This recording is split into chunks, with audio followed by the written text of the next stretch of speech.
Si les parece, nos sumamos al debate también a Ariel Croneman, que ya está con nosotros, porque, bueno, además de analista político y analista de la economía, hoy también estás trabajando con Patricia Bullrich. Sí, así es. Hay que tomar postura de esto. ¿Cuál es la postura que va a tomar entonces? Hay que tomar partido, como decíamos, después de la desgracia del proceso en el 1983 y después de esta anomia permanente que vivimos, decidí tomar partido por Patricia Bullrich en el espacio político. Bien, y en como Juntos asesor por el económico. Juntos por el Cambio, perdón, ¿apoyan esta modificación que abarca a los jueces de mínimo no imponible? Mirá, yo te hago un análisis económico desde mi punto de vista independiente. Mientras discutimos esto, la inflación está a más de 100% anual. Los salarios en la verdadera cuenta de salarios, incluyendo salarios informal y cuenta propista, aumentó 60% en el segundo trimestre de este año, informado por el INDEC, mientras que la canasta 89%. A ver, el número que el No gobierno da... No estamos discutiendo cuestiones que afectan a la mayoría de la población que no tiene lobby. Pero en ahorro fiscal sí. Ariel, por otro lado, El ahorro fiscal de impuesto a la ganancia es muchísimo menor que jueces. reducir el presupuesto en 135.000 millones de pesos nominal en un contexto inflacionario de más del 130% de 7 mensual, anticipando ahora en la tercera semana mensualizado por la consultora LSG de 8% en alimentos. Digo, para bajarlo al terreno es fácil de comprender. El gobierno dice, si nosotros sumamos a esta población del Poder Judicial, si este año ya estuviesen pagando impuesto a las ganancias, el Estado recaudaría 129.000 millones de pesos este año. Yo no sé estos números si vos los tenés analizados. No, no puede ser que dé ese número. Yo resalto, lo que insisto es de cuánto dinero estamos hablando. El único ajuste que está haciendo el gobierno es en el presupuesto educativo y en otros ministerios, pero particularmente en aquellos que no tienen lobby. A los jubilados se les actualiza por una fórmula peor que la de Macri, instituida por la Ley de Emergencia Solidaria Alberto Fernández. Es por ahí donde hacen el ajuste, en los jubilados. En la retención de ingresos brutos a las pymes, mientras estábamos en cuarentena con la actividad económica cerrada, se les retenía sobre los costos simplemente por tener prendido el cartel de luz. En eso es lo que hay que discutir. Vos fijate que si yo sumo todo eso, son la mayoría de las empresas del país. Sí. Hay posiciones distintas dentro de Juntos por el Cambio también, porque la Unión Cívica Radical oficial, digamos, la que no es el sector de Martín Lustó, que creo que está haciendo algunos acuerdos para llegar a aprobar también el presupuesto, aunque con algunas críticas, están de acuerdo en que los jueces paguen ganancias, ¿no? Yo te hago mi análisis económico independiente, donde me convocó Patricia Bullrich y la Fuerza del Cambio para integrar los equipos y aportar soluciones. De la interna, pregúntenle a los políticos. Bueno, por lo pronto esto está dentro de la discusión del presupuesto. Es un artículo que iría dentro del presupuesto y por eso la discusión que se está dando allí con todos los diputados y después luego también con senadores. Volvemos a Cristian Balbo, que está si te parece, en el Congreso de... El doctor Gallo Tagle, ¿no?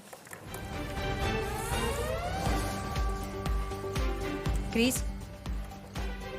Adelante, Cristian. Marcela, Edi, estamos en estos momentos con Marcelo Gallo Tagle, que es el presidente de la Asociación de Magistrados y Funcionarios de la Justicia Nacional, después de las 2 horas de reunión que mantuvieron con los responsables de la Comisión de Presupuesto de la Cámara de Diputados para tratar el tema de si los jueces tienen que tributar o no el impuesto a las ganancias. La primera pregunta que le quiero hacer es, el próximo miércoles se van a reunir con la vicepresidenta de la Nación, Cristina Fernández de Kirchner, y también con la titular de la Cámara de Diputados, Cecilia Moro. ¿Qué le van a plantear a la vicepresidenta? Lo mismo que hemos planteado hoy acá en la Comisión de Presupuesto y Hacienda, donde sí, estuvimos como 2 horas, realmente por ustedes, me estoy enterando que fue tan larga, esto quiero señalarlo, pero fue una reunión que se llevó cordialmente, fuimos escuchados, todos nuestros puntos de vista, discrepamos en algunas cosas, pero básicamente lo que venimos a señalar acá es que entendemos que no debería incorporarse este artículo mañana, porque no solo estaríamos en contra de lo que dispone la Ley de Administración Financiera, el artículo 20 prohíbe incluir este tipo de situaciones dentro del presupuesto, pero fundamentalmente respetar el artículo 110 de la Constitución que habla de la intangibilidad. De la manera que está planteado, se afectaría no solo el sueldo, sino que se violaría la Constitución. Y el objetivo de venir a nosotros hoy no era venir solamente a quejarnos de que no se incorpore, sino sumarnos a la solución. Nosotros queremos ser parte de una mesa de diálogo en la que tienen que estar incorporadas no solo nosotros, sino todas las organizaciones que representan a los jueces provinciales, a los defensores, a los fiscales, a los empleados. Nosotros representamos jueces y funcionarios. Marcelo, Entonces, ¿qué tal? ¿Cómo todos tenemos que estar en la mesa de diálogo. Sí, estamos ¿qué acá tal? Buen día. con Edi Zunino escuchándote, te agradecemos tu tiempo. Yo te quiero preguntar particularmente sobre algo que veníamos debatiendo y analizando en la mesa. ¿Qué es la intangibilidad para ustedes en un contexto de emergencia económica? A ver, la intangibilidad es que no puede verse disminuida el salario del juez bajo ningún concepto. Pero esto, que todos lo tildan de privilegio, no es un privilegio, es una garantía para el ciudadano. ¿Por qué? Porque la manera de poder echar algún tipo de presión sobre un magistrado independiente que trabaja idóneamente y demás es la afectación en su salario. Pero esto no está solo reconocido en el artículo 110 de la Constitución. El Estatuto Iberoamericano del Juez, que regula a todos los magistrados del mundo, está establecido también ahí. Ahora, la Marcelo, intangibilidad del sueldo. te hago una pregunta. ¿Qué sucede con los que ya se incorporaron después de la última modificación que sí pagan ganancias? Bien, esa modificación con este proyecto que se incorpora también afecta la intangibilidad de estos magistrados, porque de la manera que está redactado el artículo, que no tiene ningún tipo de aclaración, se agravaría la situación de estos magistrados que están tributando ganancias y no debe ser modificado bajo ningún concepto, no en estos términos. Doctor Por eso Gallo sí lo que Tagle. estamos hablando, y estamos trabajando en el Consejo de la Magistratura sobre este punto. Sí. Doctor, o sea que los jueces si pagan ganancias van a ser presuntamente más corruptos. No. Es un argumento poco serio. Lo que yo No, estoy diciendo la intangibilidad es... si la intangibilidad del ingreso es una garantía de independencia y de imparcialidad judicial, pagar impuesto a las ganancias los volvería parciales y tal vez permeables a determinado tipo de presiones económicas, porque estamos hablando de ingresos. No me parece que sea un argumento falaz. Así es. A ver, el tema es el siguiente. Lo que yo estoy señalando es, toda medida de presión externa como esta es lo que tanto la Constitución como el Estatuto Iberoamericano del Juez estableció justamente para preservar al juez de una manera tal que no sea presionado bajo ningún concepto, ni del aspecto salarial, ni ningún tipo de presión, sea política, mediática, económica, de ninguna naturaleza. Esto está establecido en la Constitución en garantía de los propios ciudadanos, para garantizar justamente la forma de demostrar la imparcialidad y la ecuanimidad del juez al momento de resolver. Entonces, estamos vulnerando normas que están previstas en la Constitución Nacional bajo el pretexto de querer incorporar impuestos. Ahora bien. Pero, insisto en lo que dije al principio. Sí. Sí, ahora bien, usted dice que no hay una situación de privilegio. ¿Cómo se llama desde el punto de vista jurídico cuando algo le pasa a una parte mínima de la sociedad y a todo el resto de la sociedad le pasa otra cosa? Consideramos eso, a ver, Bien. hablando mal y pronto, privilegio. No lo discuto que está considerado, equivocadamente considerado. Entonces, lo que yo le estoy señalando es, nosotros tenemos una función muy distinta a la de cualquier otro ciudadano, que es la de impartir justicia y dar la certeza a los ciudadanos de que la resolución que nosotros podamos tomar no está teñida y afectada por ningún tipo de presión. Entonces, las garantías para el ciudadano implican dar ciertas garantías al juez para poder cumplir su función libre de todo tipo de presión. Ahora, no es una cuestión regulada solamente en la Constitución Nacional. Hay varios temas a considerar. Primero, si esto fuera tan equivocado, no hubiera sido ratificado en la reforma constitucional de 1994. El antecedente de nuestra Constitución es la Constitución de los Estados Unidos, que tiene la misma cláusula de resguardo. Y además está reconocido en el Estatuto Iberoamericano del Juez, que también establece esta cuestión. Con lo cual, hay una coincidencia en la argumentación del por qué proteger esta cuestión, justamente para darle la certeza al Marcelo, ciudadano de que el juez que va a intervenir en su causa no va a tener ningún tipo o va a ser permeable a ningún tipo de presión. Marcelo, en el análisis que ustedes hacen del sector, ¿qué porcentaje porcentaje de la población del Poder Judicial actualmente hoy sí paga ganancias? Bien, yo represento a la justicia nacional y federal. Para dar números precisos, nosotros la semana pasada votamos consejeros jueces para el Consejo de la Magistratura. Solo pudieron votar 752 jueces. Debieron haber sido 950, con lo cual hay 200 vacantes no cubiertas, muchas de las cuales, de cubrirse, estarían pagando ganancias. De los 750 que estamos hablando, más del 26% hoy están tributando ganancias. Y del 75% del restante, más de la mitad está en condiciones de jubilarse. Entonces, estamos en lo que se refiere a la justicia nacional y federal, y hablando solamente de magistrados, estamos hablando de una norma que está alcanzando alrededor de 250 jueces. Ahora bien, esto alcanza a todos, empleados, funcionarios y justicia provincial. Pero lo que yo estoy señalando, en lo que a nosotros nos toca representar, estamos hablando de un escenario relativamente reducido, donde muchas vacantes no compete a nosotros cubrirlas y no están cubiertas, y esta solución que estamos implementando con la ley que se aprobó en el 2016 para ser aplicada a todo aquel nombrado a partir del 1 de enero de 2017, es una norma que gradualmente, respetando el artículo 110 de la Constitución, iba a ir avanzando y en un tiempo más prolongado o menos prolongado, todos los magistrados terminaban pagando ganancias. O sea, esta modificación que se pretende mañana tiene una aplicación retroactiva.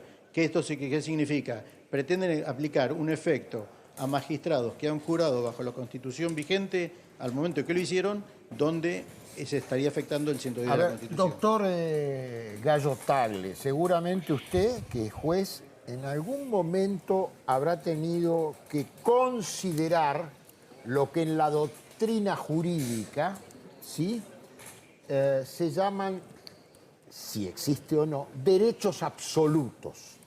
¿Vale? Esto es muy controvertido y hay distintas posiciones en la doctrina. Ahora, hay algo que puede jugar que frente a una situación de excepcionalidad, ¿sí?, frente a una situación de excepcionalidad, inclusive el principio de los derechos adquiridos muchas veces tiene matices, muchos matices. No es una cuestión dogmática eso, por más que esté establecido en la Constitución Nacional. Hay mucha discusión sobre los artículos de la Constitución Nacional también, no son un dogma.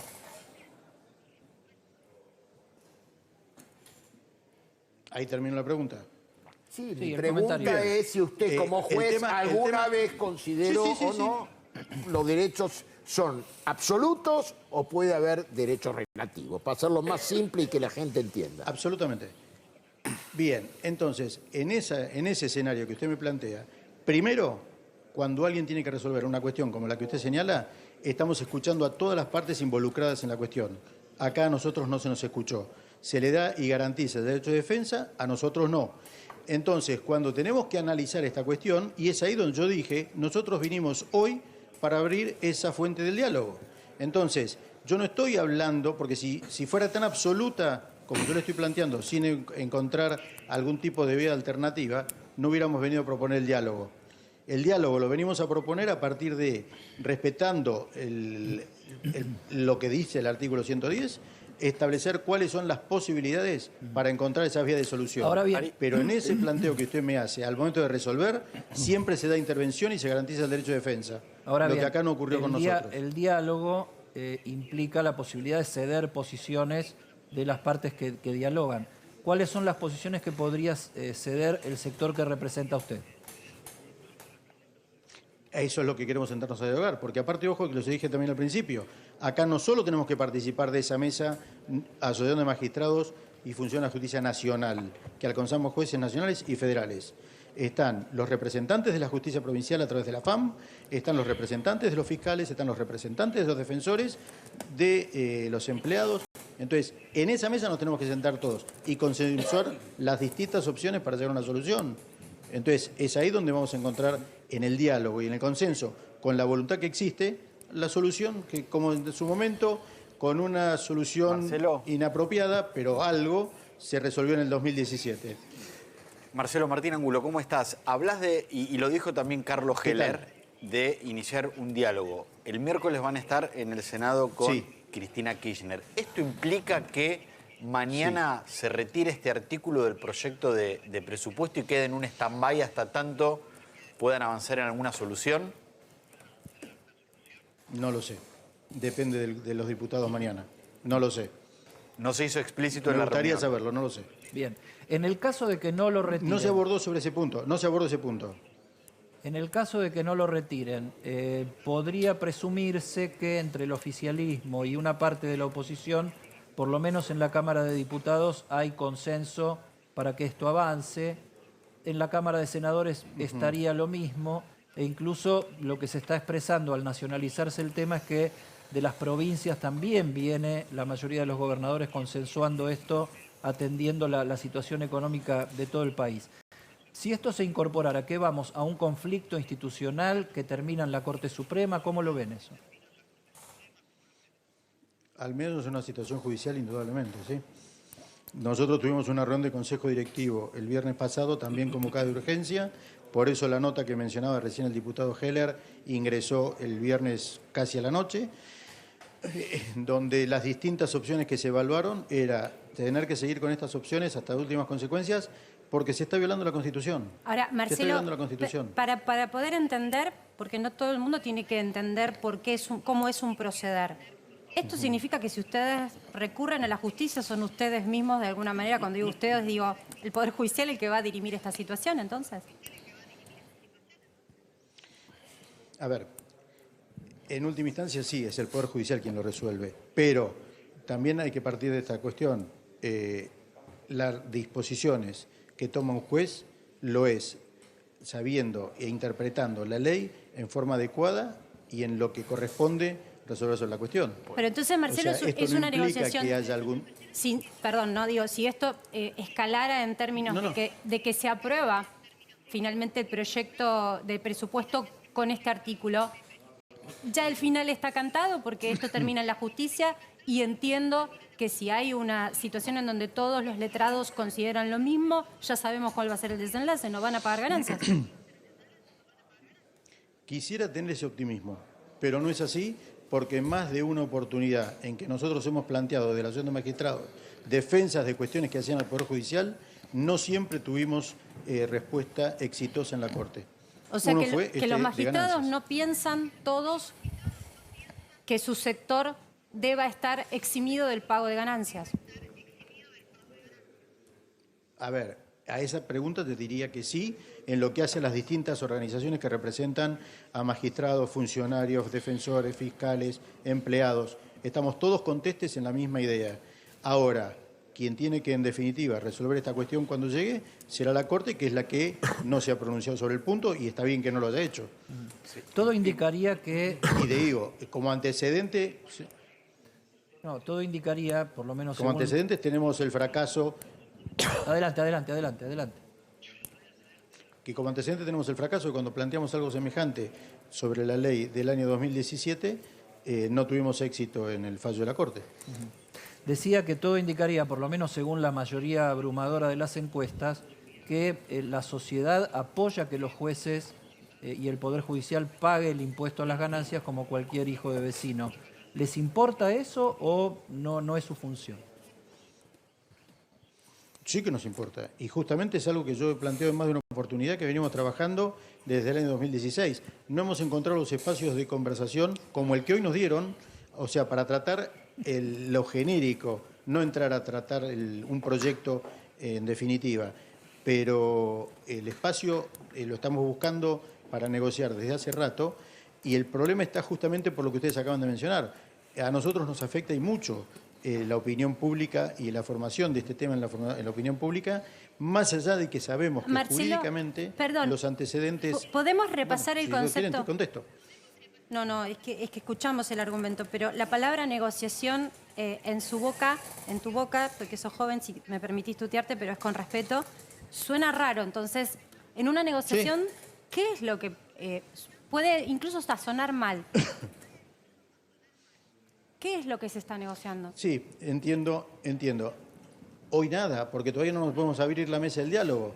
Nosotros lo que queremos es establecer formas, así como se estableció con la ley que se dictó en el año 2016, para que paguen aquellos que fueran ingresando al Poder Judicial después del 1 de enero de 2017, ahí la cuestión vino a zanjar un montón de discusiones a partir de las distintas acordadas de la Corte y las distintas disposiciones que nos daban el argumento para que esto no ocurriera. Entonces, lo que nosotros estamos hablando ahora es sentarnos a buscar opciones que, sin violar lo prescrito por el artículo 110 de la Constitución, ¿hay alguna nosotros propuesta? estamos dispuestos a... Bien, hoy concreta no, y te explico el porqué. El tema estaba zanjado en el año 2016, cuando se dictó la ley que se dictó, de la manera que se hizo, con todas las observaciones y críticas que nosotros señalamos. Pero en definitiva, a partir del fallo de la Corte, quedó zanjada la cuestión aplicando la solución que aplicó Estados Unidos cuando incorporó el impuesto a las ganancias a sus jueces, que es la forma gradual de ir incorporando a los magistrados pagando el impuesto a las ganancias. De manera que una vez transcurrido una determinada cantidad de años, estaban todos los magistrados pagando el impuesto a las ganancias. Doctor. Fue a partir de eso que todos los trabajos que hicimos hasta el 2016 no se continuó con ninguna tratativa. Esto apareció hace 48 horas, entonces no tuvimos tiempo más que para venir a conversar. Queremos sentarnos en ese diálogo y ponernos a trabajar juntos. Doctor, buenas tardes. Carlos Estrione lo saluda. Insisto un poco con lo que decía recién Eddie. Buenas tardes. Más allá de tener hoy por primera vez, como usted dice, la oportunidad de dar a conocer su posición, ¿usted comprende lo impopular que es la postura que están tomando? Absolutamente. ¿Sí? de no ofrecer, decir, bueno, pagamos tantos puntos de ganancia o que sea a tal punto? Porque seguir sosteniendo que está en juego la imparcialidad de un juez por pagar más o menos ganancia es como mínimo impopular para la gente, para todos los demás mortales que pagamos ganancias. Absolutamente. Por eso estamos hoy acá. Porque nosotros queremos superar esa discusión y cerrar esa situación. Está bien, pero hagámoslo no bien. hemos escuchado... No se puede solucionar en 24 o 48 horas. No, entiendo, pero disculpe que lo interrumpa, hay un tema de delay por el móvil, le pido disculpas, pero en toda esta larga y extensa conversación que estamos teniendo, no escuchamos una sola propuesta por parte de la entidad que usted representa diciendo, bueno, venimos a charlar, se abrió el canal de diálogo y nosotros abrimos el diálogo con esta propuesta. Que aún no nos han abierto el canal de diálogo. Ustedes lo señalaban recién. Nosotros no sabemos si a partir de la reunión que vamos a tener el miércoles, esto se aprueba mañana en la Cámara de Diputados o no. Entonces, la postura que nosotros tenemos que adoptar es a partir de acción y reacción, que el Congreso nos habilite. ¿Y no le parece...? Cuando nos habiliten la posibilidad de sentarnos a dialogar, estamos dispuestos a venir. ¿Y no le parece, doctor, Pero que... no podemos venir solos. Hay un montón de organizaciones que tienen que venir. ¿No le parece, doctor, que expresar públicamente cuáles serían esas propuestas ayudaría a abrir los canales de diálogo mucho más? O sea, que la sociedad conozca cuáles son las Absolutamente propuestas, de acuerdo. las hacen Sí, públicas. absolutamente de acuerdo. Eso ayuda a abrir los canales de Absolutamente de diálogo acuerdo. si Pero le le da estoy- más razón. Estoy totalmente de acuerdo, pero le acabo de decir, este capítulo estaba cerrado con la ley que se dictó en el año 2016. A partir de ahí no nos permitieron seguir avanzando con esta cuestión. Aparece esto ahora y nosotros estamos dispuestos, a ver, está constitucionalmente incorrecto. Nosotros estamos dispuestos a sentarnos, pero ábranos la puerta del diálogo, traigan a los demás actores que tienen que intervenir y empecemos a trabajar. Discúlpeme Hace 48 horas empezó esta discusión. Discúlpeme la suspicacia, pero planteado así, Sí. parece que hay algún reclamo o algún tema en conversación que no se puede expresar públicamente. Claro. No, para nada, pero no me pida que yo le dé una propuesta ahora, que no la hay, porque esto implica sentarnos a trabajar nosotros, elaborar una propuesta seria, poder dialogarla en el Congreso y darle participación a los demás que van a ser afectados por lo que estamos trabajando. Esto no puede cerrarse en una negociación solamente de asociación de magistrados Bueno, y pero el así como Congreso. se A ver, Nosotros tenemos que sentarnos a conversar. Una de las propuestas que circuló, por lo menos entre algunos de tus colegas, es que el tributo de ganancia sea, como ocurre con los legisladores, sobre una parte del sueldo y no sobre todo el sueldo o todos los rubros que componen el sueldo. Absolutamente, esa sí es una opción, pero bueno. que no es de ahora. Ha existido siempre pero como entonces opción, pero tenemos que sentar. No hay. Es o como él dijo recién, creo que es Martín Angulo el que Sí. habló, Sí. como él recién lo mencionó, es la opinión de algunos magistrados que lo hay. Yo estoy representando una institución. Entonces, como institución tengo que hacer un planteo que represente a la institución. ¿Me preguntaron si esa versión existía? Sí, esa propuesta de algunos magistrados existe. Si me permiten, quería informarles también que en esta reunión de comisión de presupuesto que se llevó adelante aquí en el Salón de Elia Parodi, los diputados del oficialismo sobre todo le preguntaban a ustedes quién regula la escala salarial de los jueces, quién lo define, y para que la ciudadanía también comprenda cuál es el sueldo máximo que puede percibir un juez y en qué escalafón, para hablar de números básicamente. Y a ver, un juez de una instancia superior debe estar en mano alrededor del 1.400.000, 1.500.000 de pesos. ¿Quién regula la escala salarial? Es una propuesta que formula desde la Corte y que se establece y se aprueba en jefatura de gabinete. Martín. O sea que estamos presenciando casi una discusión paritaria, ¿no? Claro. De la justicia con el resto de los poderes del Estado. Más o menos. A ver, hay una propuesta que formula la Corte haciendo un análisis de cuál es el aumento propuesto y se solicita al Poder Ejecutivo el cambio de partida para poder llevarlo adelante y el Poder Ejecutivo aprobará, no aprobará la propuesta realizada por la Corte.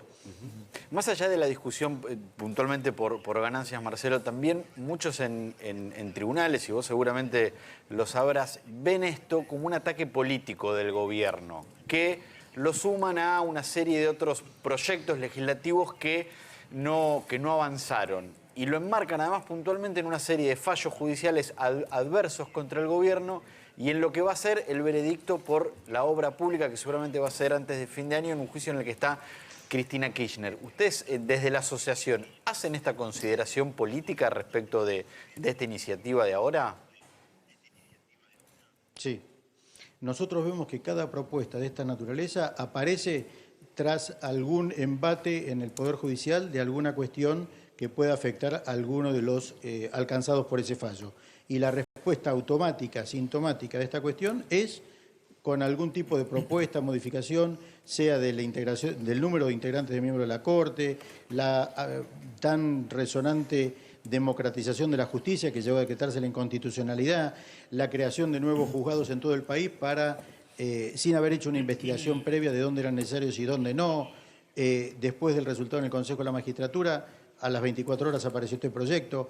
Y sí, nosotros sí advertimos que muchas de estas cosas ocurren como consecuencia o una especie de revancha frente a algún fallo adverso. Sí, absolutamente. Doctor Marcelo, ojo, sí. Yo no me había metido por ese lado, termino la idea, yo no me había metido por ese lado, aun cuando sí es algo que lo consideramos, porque hoy estamos intentando llegar a una vía de solución, porque nosotros también nos afecta esta opinión negativa que ustedes nos están señalando, que conocemos y nos desagrada. La mejor manera de salir del problema es trabajando nosotros para superar ese problema también. Doctor Marcelo Gallo Tagle, presidente de la Asociación de Magistrados, gracias por este contacto. Cristian Balbo, espectacular como siempre. No, muchísimas gracias a ustedes. Gracias. Trabajo en equipo, hasta luego.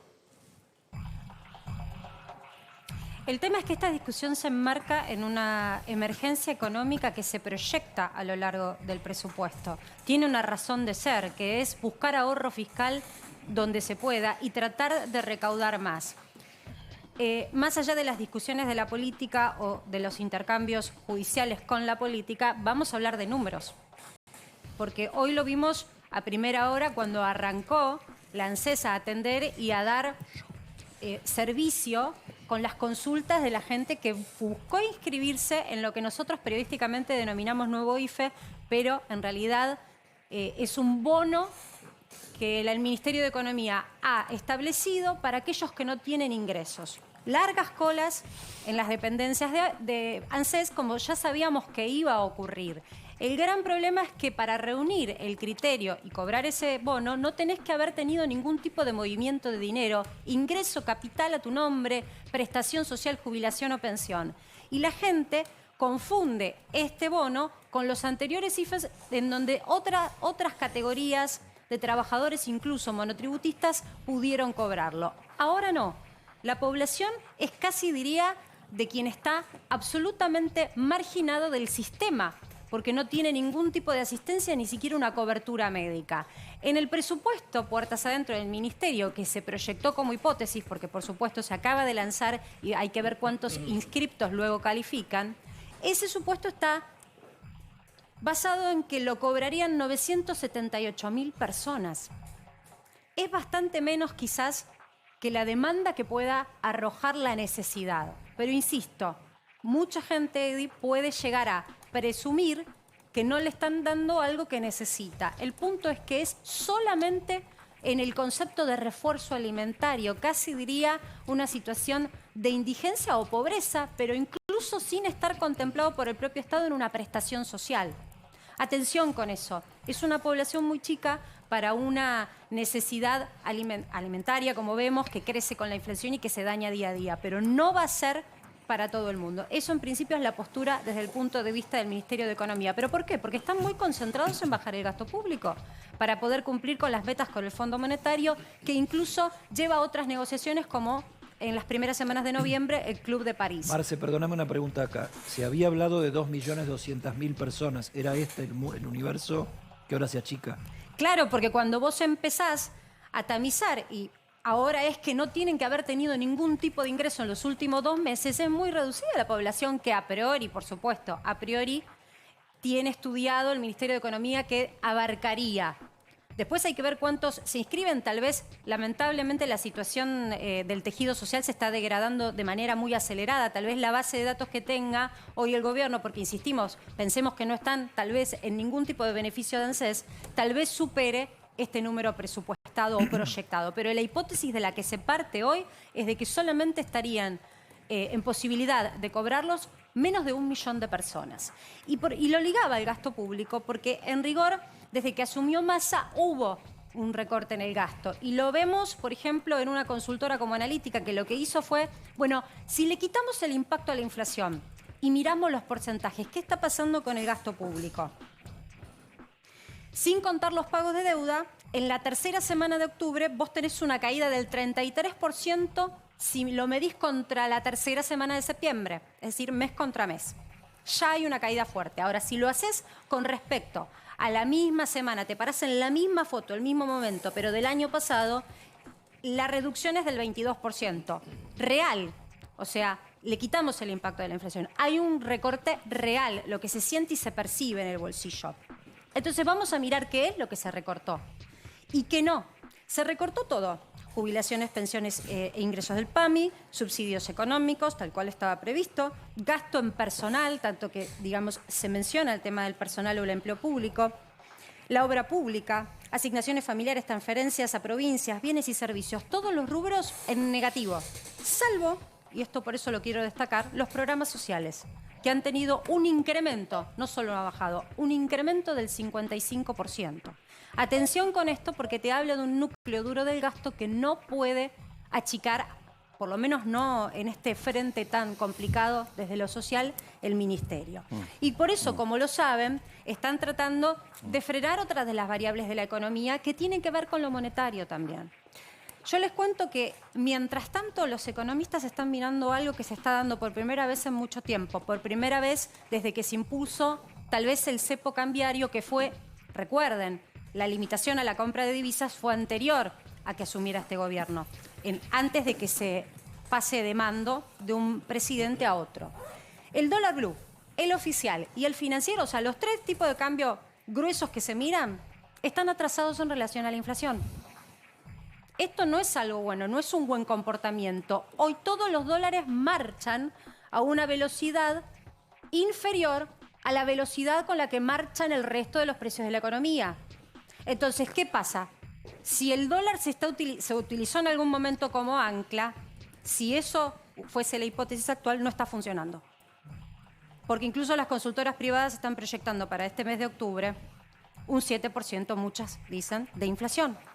Es decir, incluso hay cierto ritmo de precios que se aceleró. ¿Pero por qué te marco esto? Porque si yo presumo de que incluso la inflación va a ser del 5%, estás 30 puntos abajo con respecto a algunos tipos de cambio. ¿Y en qué momento va a corregir la economía? ¿O qué es lo que está desfasado? ¿Qué no está funcionando? Antes el ancla cambiaria, el dólar congelado para que no suban los precios, funcionaba.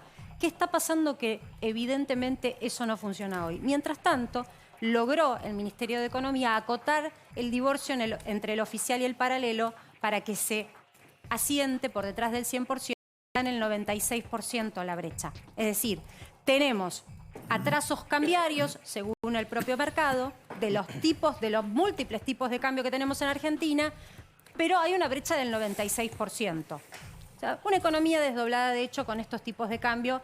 Para destacar algunos nada más, porque hay más, vamos a mirar la pantalla de cómo quedó. Todo para arriba. Atención, el oficial saltó 1 peso del viernes a hoy. Hay una aceleración de la devaluación. Lo que pasa es que, en rigor, la marcha de la economía viene con otra danza. Todos los tipos de cambio subieron. Una preocupación también a analizar es el volumen operado.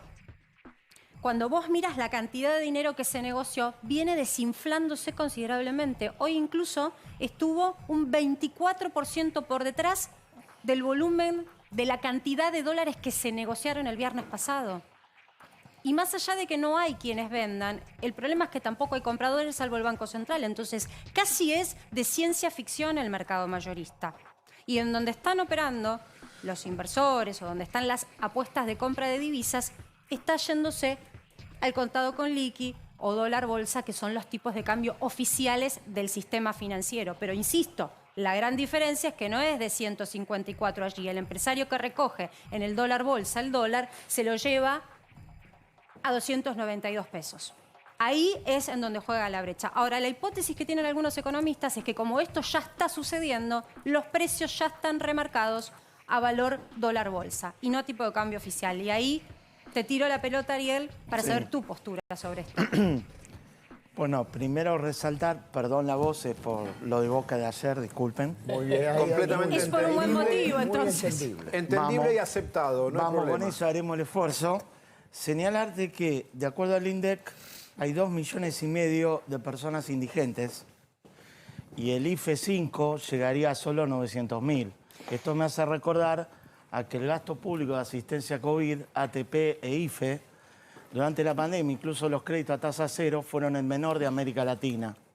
Y ahora se va a profundizar sin pandemia. Yendo al tema de los tipos de cambio múltiple, lo que hay que entender, creo yo, es que de 2011 a la fecha, la gente, por lo menos 2011, para pasar como señal, que fue el profundo cepo cambiario al día siguiente ganar Cristina con el 54%, y la propaganda de fútbol para todos, monopolizada por el Estado, es que hay un cepo cambiario permanente en Argentina. ¿Pero por qué? ¿Cuál es argentino? Los pesos.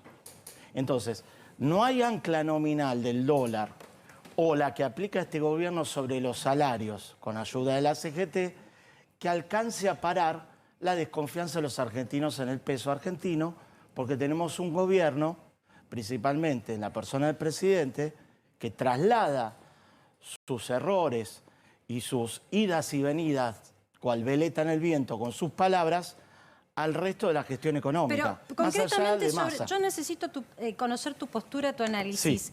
¿Vos considerás que los precios ya están pactados a dólar bolsa o contado con liqui? Es decir, que los precios que los empresarios implícitamente lanzan al mercado cuando hacen su estructura de costos llevan un número más cercano a los 300 o se están guiando por el tipo de cambio mayorista, que es 154?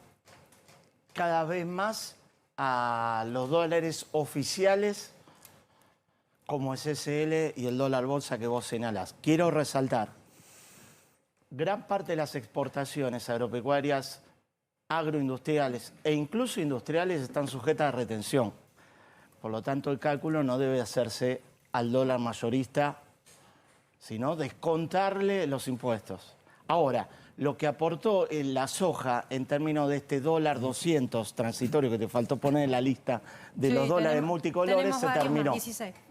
Se terminó y ahora viene la cosecha de trigo que está sujeta a la sequía. Es decir, Argentina está no ya en los vaivenes, los vientos de cola del exterior, porque nos beneficia, tenemos $600 promedio, poquito menos, del precio de la soja y tenemos semejante problema en Argentina con pobreza, indigencia y 60% de pobreza infantil. O sea, el auge de precio de commodity, lo que exportamos nos viene bien, más allá del problema del precio del gas por la guerra, que acá tenemos el experto.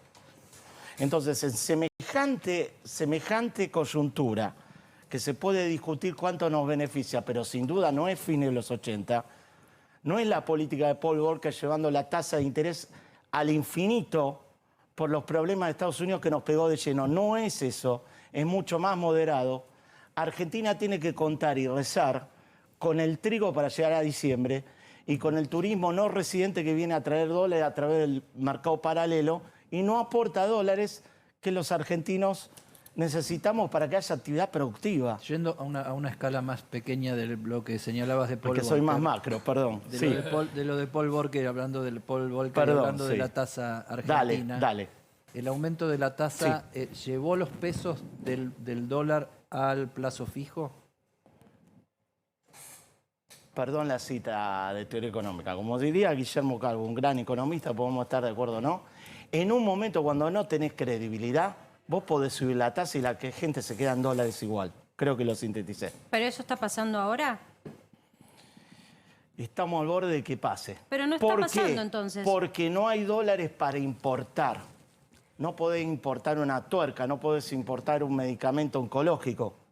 Por lo tanto, para que haya medicamento oncológico, perdón, y para que haya tuercas, y para que haya neumáticos, solo podés importar al dólar CCL, que vos lo recordás, más de 290 pesos. Por Entonces, lo tanto, a los ver, precios se están trasladando Ariel, a ese dólar. Plan de acción, porque Dale. vos estás trabajando ahora en un espacio político. Plan de acción. Supongamos que se da un cambio de color político, asumen. Entonces, ¿Cuánto ustedes tengo? asumen... ¿30 segundos o 3 horas? No, yo quiero ir a esta pregunta concreta. Asumen el mando, vuelven a hacer lo que en su momento hizo Alfonso Pratgay, que es decir, sinceremos tipo de cambio, unifiquemos todo y que vaya a libre oferta y demanda, básicamente, en rigor, porque la presunción era que todos los precios ya estaban Lo al dólar. primero que hay que hacer, y eso atraviesa este gobierno, independientemente incluso de los kirchnerismos anteriores, mirá lo que te voy a decir, que tanto critico, ultra critico, porque es parte de la novia que vivimos, recuperar la palabra presidencial porque no hay política económica racista. Para que funcione la economía y se implementen políticas públicas tiene que haber credibilidad en la palabra presidencial. Está bien. Y de ahí Supongamos al que ministro. hay. Primero, Supongamos que hay credibilidad. supongamos que hay. Segundo, no puede haber sinceramiento cambiario sin plan. Acá hay un desorden fiscal descomunal. Lo explico. El déficit fiscal podrás calcularlo como quieras y será la mitad de fines de los 80. Pero ¿sabés qué pasa? Que ante cada punto de caída de los pesos que los argentinos se llevan al bolsillo porque se quedan en dólares, vos necesitás cada vez más emitir deuda pública. Desde que asumió el último ministro de Economía, el actual, en una semana y media la deuda pública aumentó 16.000 millones de dólares. El triple del déficit de empresas públicas y el triple o más del ajuste que se está implementando en el subsidio de tarifas. Bien, entiendo que la decisión del Ministerio de Economía fue quitar pesos del mercado para poder ponerlos en instrumentos de tasa en pesos y que no vayan a presionar la demanda Marcela, de dólares. Permitime medio segundo. Igual que a fines de los 80, cuando Alfonsín ya estaba así, emitió un bono dual que pagaba o inflación o dólar y que lo hubo que pagar después y desembocó en el Bonex. Estamos ante ese peligro. Creo que es una irresponsabilidad total la emisión del ELIX, que este mismo gobierno decía que en vez de emitir la ELIX iba a pagar a los jubilados, hizo totalmente al contrario, porque pone en peligro el futuro del sistema financiero y del dinero de los argentinos. Yo tengo que decirte que el invento de las LEVAX no es de este gobierno. ¿De las LELIX? De las LEVAX, que es el padre. La LELIC es la hija de la LEVAX. Las LEVAX o sea, es el mismo... comenzaron con Piñanelli. Ariel, puede haber Blecher. gente que no nos entienda y vamos a explicarlo juntos porque son cómo no. tan didácticos. Es deuda. Claro, Es deuda. sí, estoy de acuerdo con vos. Y el mecanismo era el mismo y el razonamiento en su Ningún momento de gobierno de Sturzenegger ningún- fue el mismo en el Banco Hubo Central. solo 2 planes de estabilización exitosos, el austral y el convertibilidad. Ningún gobierno logró una confianza en la moneda argentina a largo plazo. Ninguno, excepto esos 2 transitoriamente.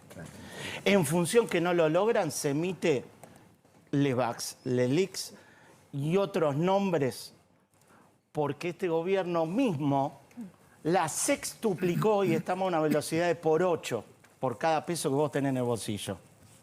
Son magnitudes las que discutimos. Ariel, muchas gracias por haber No, participado.